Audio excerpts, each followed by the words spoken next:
Okay, guys, let's see if we can get some enjoyment out of this beautiful day. Started out cool, got the gloves on, but it's real pretty, real nice.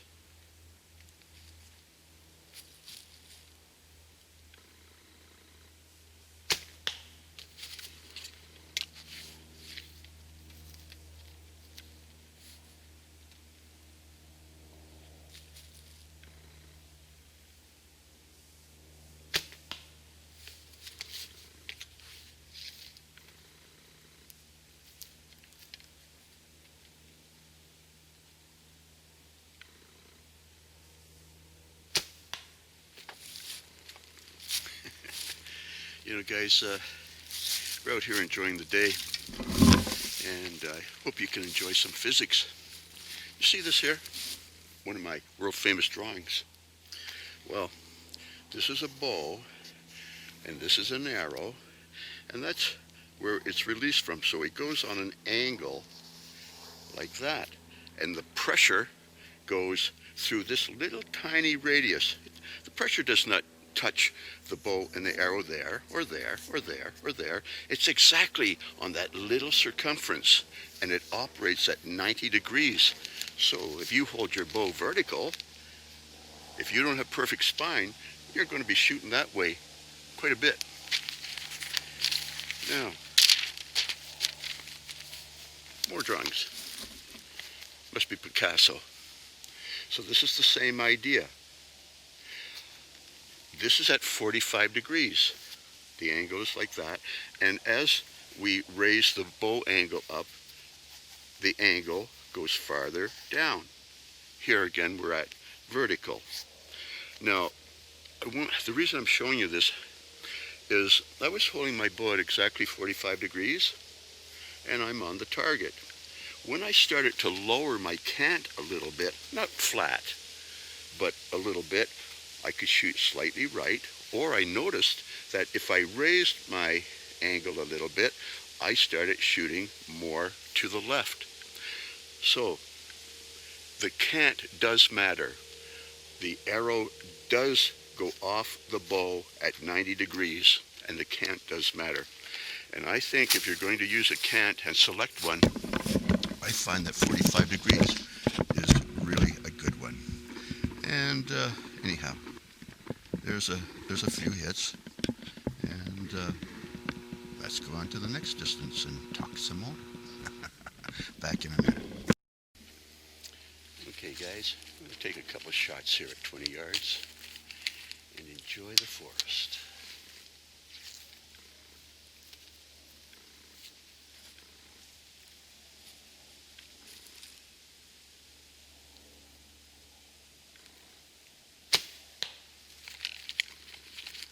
Yeah.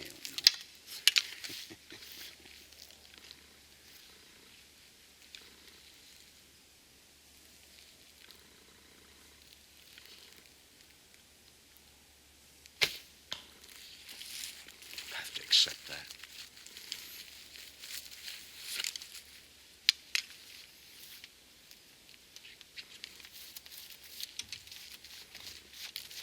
Feathers are all messed up here.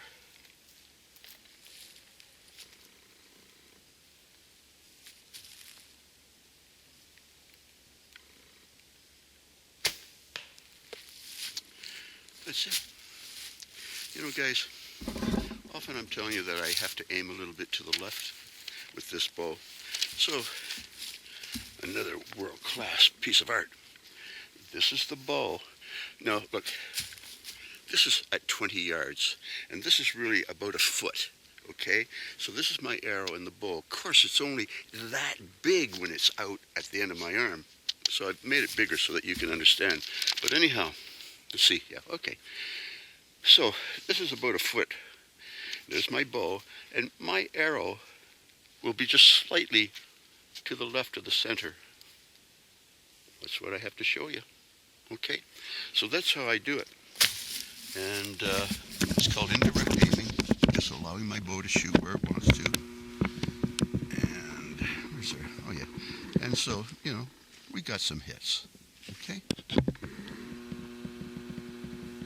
Okay. Back in a minute. guys. 25 yards.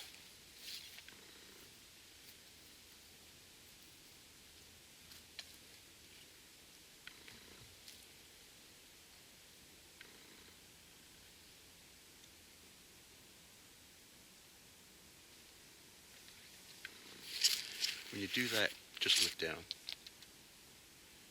If the camera wasn't going, I wouldn't be doing that.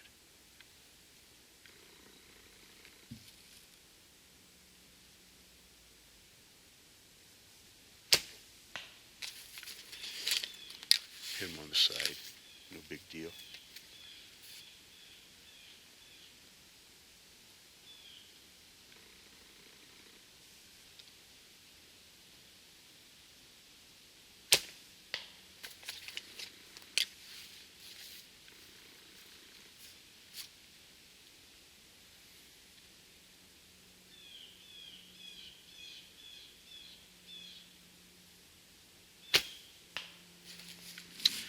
Doing it the hard way. Anyhow, we hit it. Look, here's another picture. In your imagination, if you're shooting indirect aiming, here's a bow, there's the thumb and the hand, the shelf, and the arrow. In your imagination, divide it into sections. Okay? And if you do that, you will find a spot where you can aim from. Now, I've blown this up a lot, but you see I've even divided the arrow into 4 sections. The right side, the quarter, the half, the quarter, and the left side. With this bow, I find that if I have my target just slightly to the right, that's how I found it. So just divide up your sight picture just like it was the scope on a rifle or a tank, you know. Just divide it up and find out where it shoots, and you'll do okay. Anyhow, it's another little trick on teaching yourself indirect aiming. And we got some hits down here. Anyhow, there they are. Okay. Back in a minute. See that big piece of a log there? Well, the forest is always full of amazing things. For instance, this big tree here, it died, and that log fell off that tree. But look at that. Way up on that branch, there's a great big piece of log just sitting there, waiting to fall on your head. Isn't that amazing that it broke off and stayed up in the air like that? The forest is full of amazing things. Anyhow, that's just something a little different. Back in a minute. Okay, guys. 30 yards.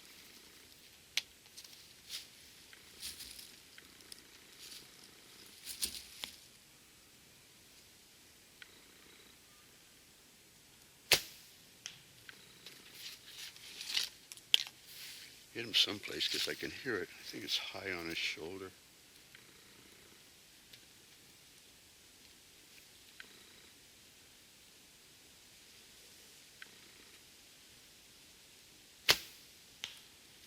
It's a little better.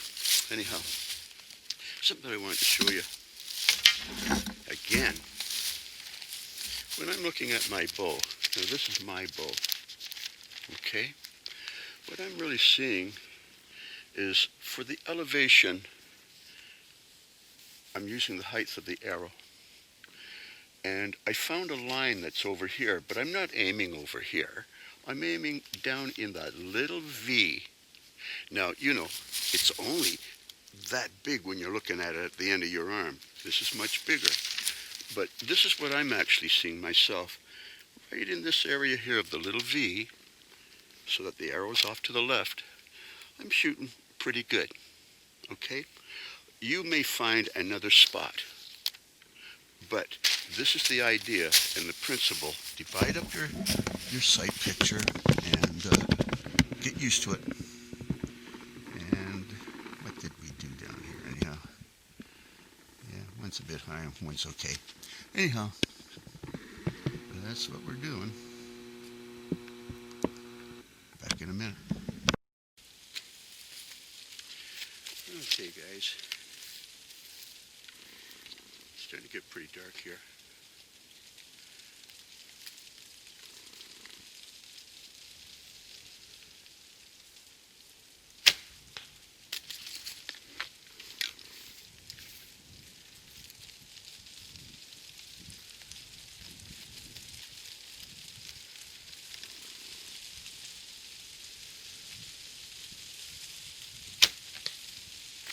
Well, I'm going to call it night, you know, like it might look bright on the camera, but it's dark as the dickens.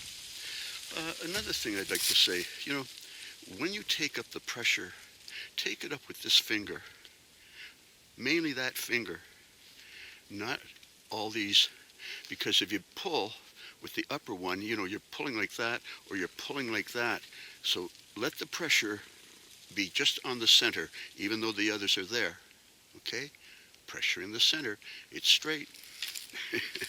Anyhow, we had a couple of targets down here. We got a fox and a deer.